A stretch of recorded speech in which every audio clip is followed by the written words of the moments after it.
The team at Soweto Creamery have only a few minutes to finish an order of fluffy waffles and ice cream before the power cuts.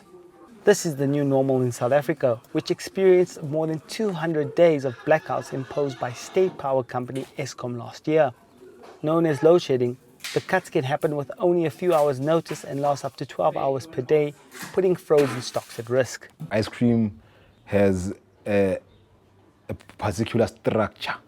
If it melts and it freezes again, it won't be the same. So we can't afford not to have power, you know. But at this point, if load shedding continues to hammer us like this, we will have to close down, unfortunately.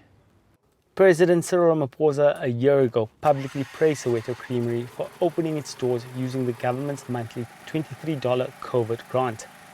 The president's attention helped boost business, but the cost of running on a generator is just too high. The government says it will solve the power problems within the next 2 years, but experts are skeptical.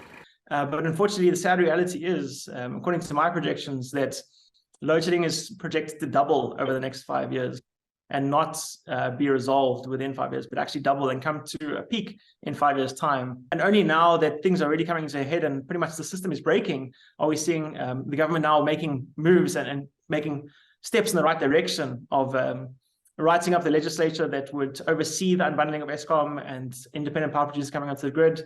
And those are the kind of decisions that, you know, if depending on how they roll out and how quickly we can get them implemented in the country, we'll see load shedding end.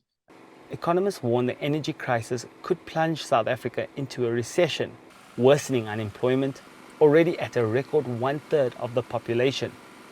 31-year-old Simphiwe Nkosi used to work in construction but was laid off. His Soweto suburb has been without power for months, forcing more than 100 families to rely on batteries and candles, more hurdles to finding a job. I have to go elsewhere where I can find electricity, so I can maybe apply or send CVs, make copies. I still have to get money, taxi, maybe go out. Or sometimes we go to the mall just to type, send it there. But sometimes even the mall doesn't have electricity because of load shedding. So yeah, it's very hard.